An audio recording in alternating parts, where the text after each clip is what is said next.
Ang DOE, 2 days lang. Tama ba yun? Parang wala kayong urgency sa katawan, ayos lang. Can you please explain the rationale for this madness? At nagagalit ang tao, 2 araw lang kayo magtatrabaho sa harap ng krisis? Mr. Chair, work from home doesn't mean that we don't work, ma'am. We work every day. We meet every day, even in weekends. We haven't stopped actually for 8 weeks already. Yan kasi Hindi po- sinabi ninyo kanina na yung i-accelerate yung approvals. Ang daming nagre-reklamo. Wala daw silang mahagilap sa DOE, PNOC for the approvals of contracts, for the approvals of different projects. Walang tao. 2 araw lang. Di nila alam kung sinong papasok, sinong hindi. Doon pa sa 2 araw, kalahati lang daw papasok. 50% daw yung memo ninyo. Bakit ganun? Kayo inaasahan. Namamatay na yung tao ng gutom, hindi na makapaghanap buhay. Wala nang ani, wala nang pagkain. At ang DOE ay nagbabakasyon. Tama ba yun? Mr. Chair, hindi po nagbabakasyon ng DOE. I mean, we work from 8 up to 8 in the evening, doing meetings and doing everything that we can do just to keep our country sufficient in supply and monitor the prices. All of them are working even harder now than we kahit dapat lang po, dapat lang. But how does DOE manage the crisis if half of its personnel is away? Kahit i-zoom mo pa yan nakatakot-takot, kung nangangalahati lang at 2 araw lang, yan lang talaga maaasahan. Anong klase yan? Lahat ng gobyerno, 4 na araw. Ang sabi ng Pangulo, 4 na araw. Ang private company, wala ngang tapang na magsara kahit 1 araw sa nervyos dahil ang sama ng kalagayan natin. Bakit kayo 2 days?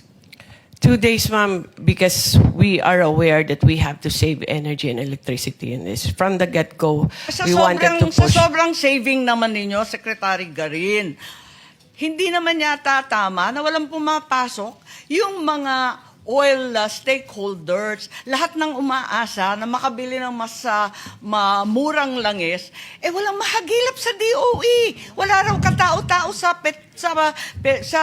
PNOC. Wala daw tao sa ERC. Ano ba ito?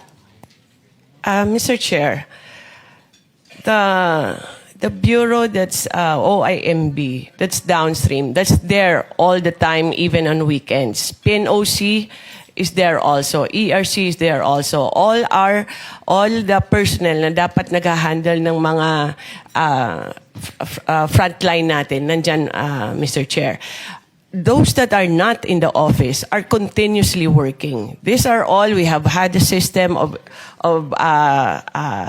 e-signatures, and this is not lang. I'm sorry, pero hindi po I mean, you can see naman kung anong pinanggagawa namin over the last 8 weeks. It is not because they are at home and they are not doing anything or nanonood lang ng TV doon or hindi nagtatrabaho.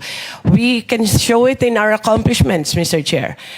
Lahat po sila overtime yan. Hindi po nagtigil ang trabaho dahil work from home. The objective of work from home is not to stop working. It is to become more efficient. Ngayon po, we are trying to save for the country para Hindi ba sinabi ng Pangulo na 4 days? Bakit kayo kinalahati pa yung 4 days? Hirap na hirap. Yung mga pumupunta sa DOE, magpapapirma sa PNOC, walang tao. Andito Section 3 mo Eto the DOE shall implement a hybrid work arrangement whereby officials and employees shall render 2 days on-site work per week. Ibig sabihin, wala sila doon. Sino naman ang magtatrabaho? Sinong pipirma? Sinong kakausapin? Sino mag-a-approve ng kinakailangan natin kapag ganyan? Kaya pala, pag nagtatanong kami, wala na kayong sinabi, kundi pag-aaralan, ire-review, babalikan, pagmimitingan. Kasi nga, 2 days a week.